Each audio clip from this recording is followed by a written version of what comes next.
All right, here we go. All right, YouTube, we are beginning a new unit. So a couple people optional Monday today. We know that some people are getting sick with a cold, right? We have a couple people missing. I think Jaden Benham, she was gone this morning. Jaden, we hope you're feeling better. So if you're watching the video, we are studying inequalities, and today is going to be a nice, straightforward lesson. Tomorrow is the hardest lesson of the unit. So you're going to need a day on Wednesday to work on the problems.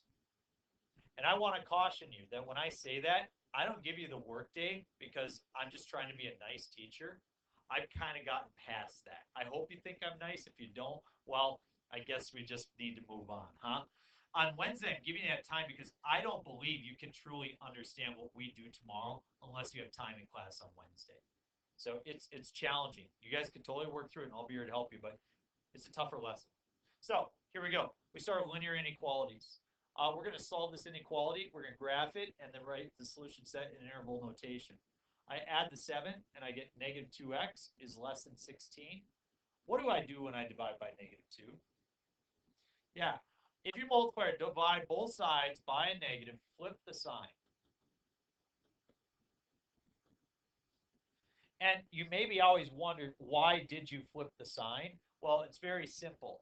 All you have to do is just say 5 is greater than 3. Everybody agree that statement is true? Now I'll multiply both sides by a negative. Is negative 5 greater than negative 3? No. The way our number system is set up, that is not true. So if you simply just put two numbers on each side, you would understand that you need to flip the sign anytime you do that to make the statement true. X greater than negative 8, we have an open circle on negative 8, arrow to the right, and our interval is from negative infinity, or I'm sorry, from negative 8 to infinity. And that's that. You do remember solving linear inequalities, correct? So the question is, what about compound inequalities? Compound inequalities can often be conjunctions or disjunctions. Conjunctions, and, meaning they come together, and disjunctions, or, meaning they go apart.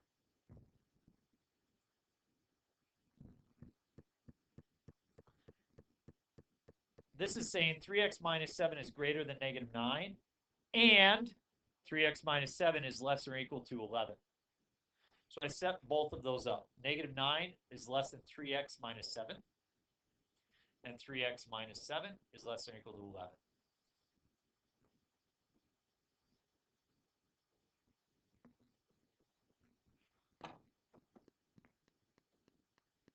Add 7 to both sides. Negative 2 is less than 3x. Divide by 3. Negative 2/3 less than x. Or x greater than negative 2/3. Solve the other side. Add 7. 3x less than or equal to 18. Divide by 3x less than or equal to 6. If you graph these, the negative 2/3 and the 6, notice how they do in fact come together. And after you graph it, it's often easier than for people to write the interval notation, which is negative 2/3 to 6, 6 with a bracket.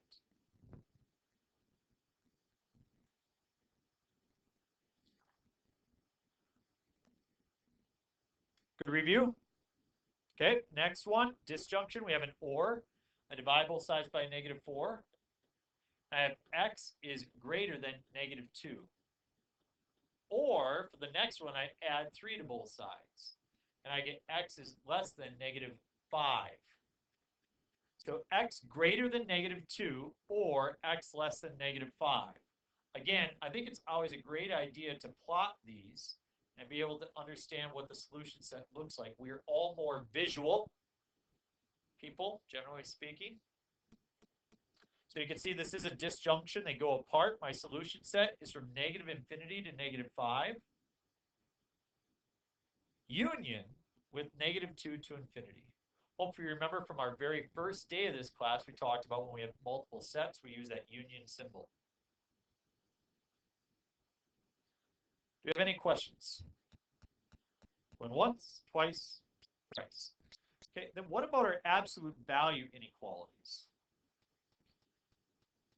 If you have the absolute value of x is less than a constant, we think of this as a less than symbol.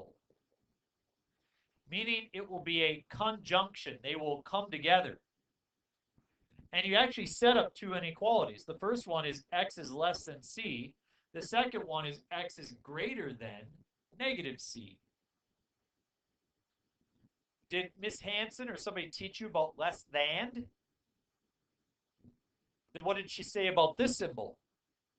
Great or. Thank you, Nicole. You ever go by Nikki? SB, I got a big no on that one. Yeah, she says definitely not Nikki. All right. That means they will go apart.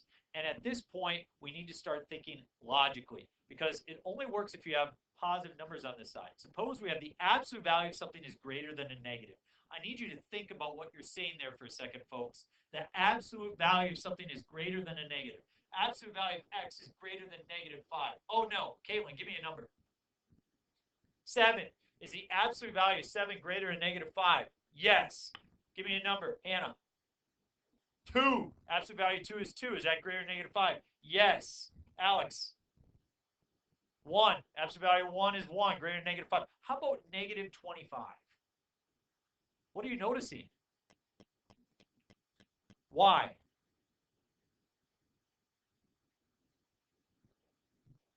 Absolute value always makes it, and positives are always greater than negatives, right? So therefore, all numbers are going to work. Negative infinity to infinity. What if it was switched? What if you had a negative on the other side? It's an absolute value less than a negative. Never, right? No solution. Or some people would say that this is the empty set. That's what we write for the empty set. Those squiggly brackets, and then that's what you do in college as a math major. You learn how to write those symbols. That's what we do. Thank you for laughing. Can an absolute value be less than 0? No. Next one, less than or equal to. You already said an absolute value could not be less than 0. Could it be equal to 0? Just at one spot, right? One solution. Absolute value greater than or equal to 0. All numbers would work there. It's always going to be greater than or equal to 0. How about an absolute value? Does it always have to be greater than 0? No. It just excludes one solution wherever it's equal to 0, right? Excludes one solution.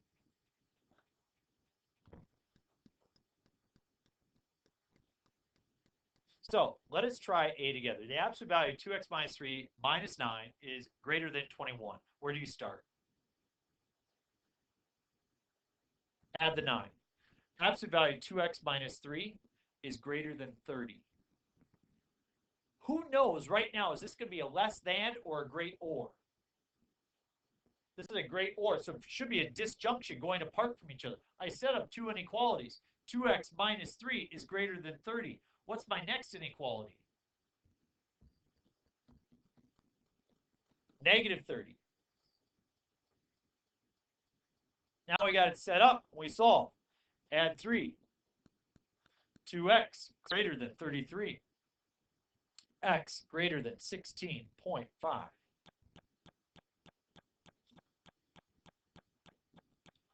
Add 3. 2x less than negative 27. X less than negative 13.5.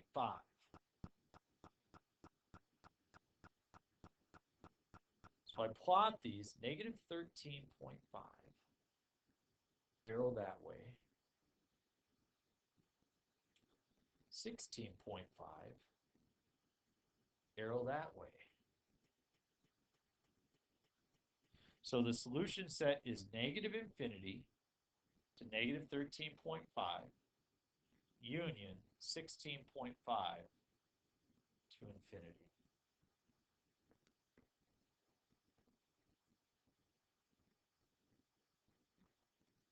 Is that doable? You try one on your own. Try B. Go. See what you get. Idiots. All right. 3 minus x less or equal to 5. 3 minus x is greater or equal to negative 5. Let's subtract that 3. Negative x less than or equal to 2. So x greater or equal to negative 2. Negative x greater or equal to negative 8. X less than or equal to 8.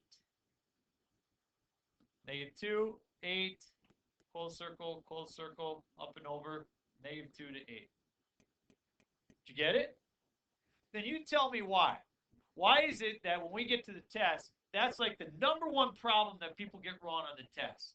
Why is this?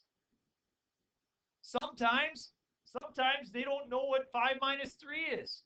For whatever reason, we get to test, sometimes our brain just goes to mush. Don't let it happen, folks. If I give you a problem like that in test, you should be saying, thank you, Mr. Gantz. That's what I know how to do. I knew how to do it before I walked in the classroom.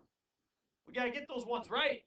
Guys, if we're making mistakes on the test, I guarantee you're going to do the same thing in the ACT. And then our scores are not going to go up. Uh-oh, letter C. I got a 0 on the other side. I'm going to divide by that 6. And when I do, I get the absolute value of x minus 5 is less or equal to 0. I still got the 0. Looks like I got to use some logic. Let's do some logic. Can an absolute value be less than 0? No. Can it be equal to 0? Yes. So we'll solve x minus 5 equals 0. So x is 5. Boom. You want to write this answer in interval notation? We use roster notation. 5 is the only result.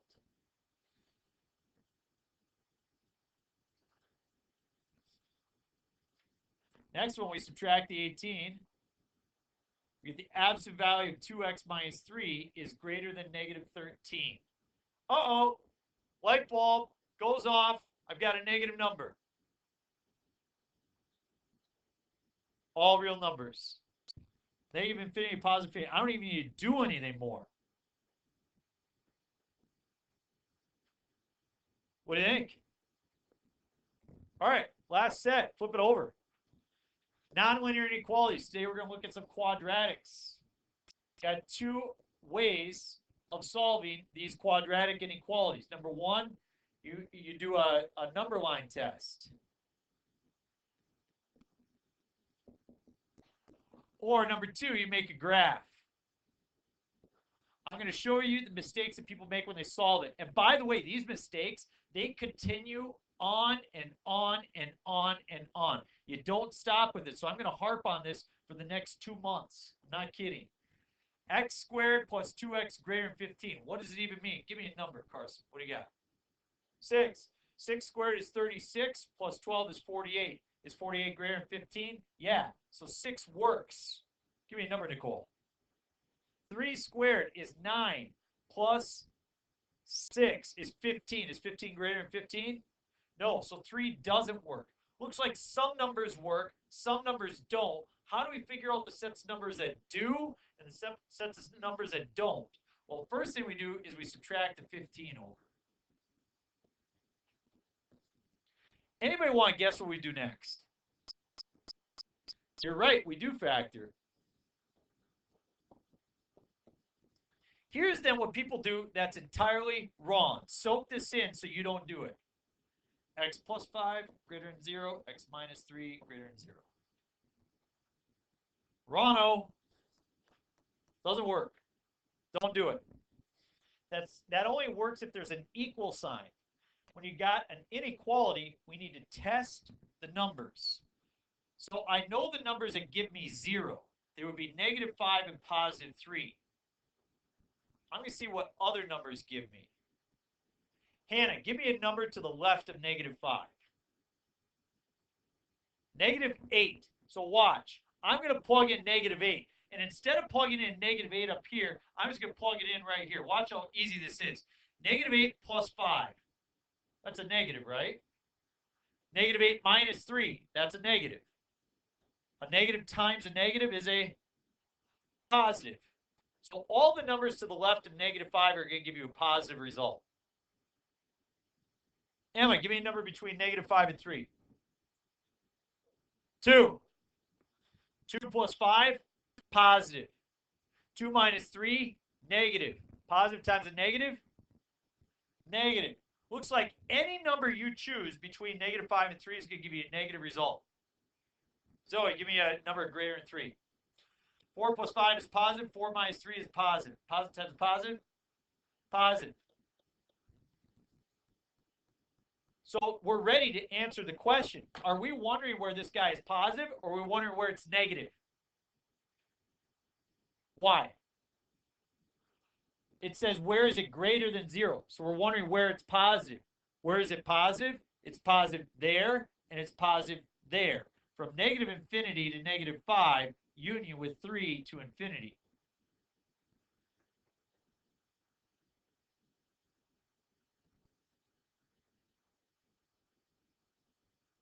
See how that worked? I'm going to show you an easier way of doing it. Do you like easier? Good times. So what about the graph? Well, same thing. I plot negative 5 and I plot positive 3. But this time I think about the shape. X squared plus 2x minus 15. If I were to graph it, what shape does it make? A parabola, right? Does this parabola go right side up, or does it go upside down? Right side up because it's a positive x squared, right? If it was a negative x squared, then it would go down. But this one's a positive x squared, so it goes up. So I draw the parabola up. Everybody agree that that's pretty easy? So the question is, when is it greater than 0? Well, if it's above the x-axis, it's positive. So is it above or below here? It's below, so it's negative. It's above, so it's positive. Right? See how we get the same result? See how that's easier? So if you know what the graph looks like, easy peasy. Show you our last two examples then. Let's try that method. Factor x plus 4, x minus 2. What numbers do I plot? Negative 4 and 2. Right side up or upside down? Right side up.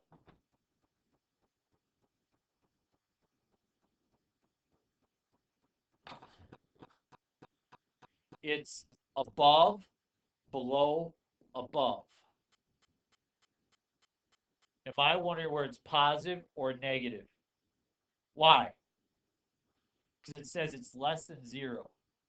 Where is it negative? Right there, between negative 4 and positive 2.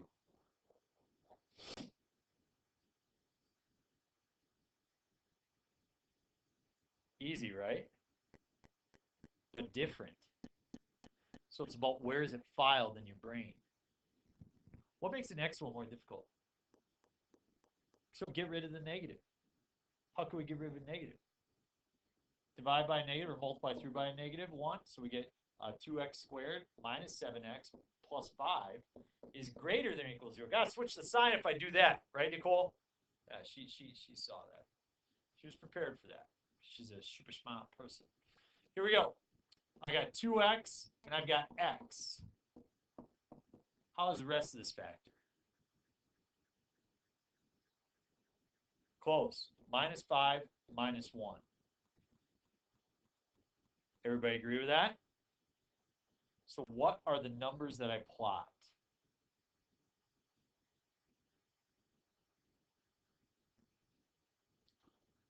One and 2.5 or 5 halves.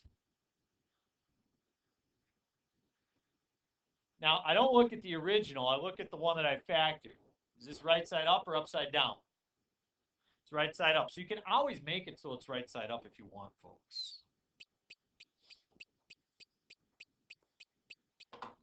We got positive, negative, positive. Am I wondering where it's above or below?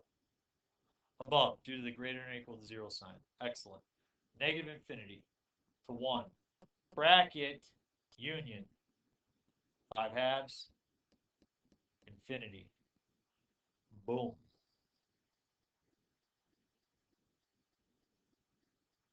What do you think? There you go. Good work. Should we end right on 20? Or if I get like bonus points at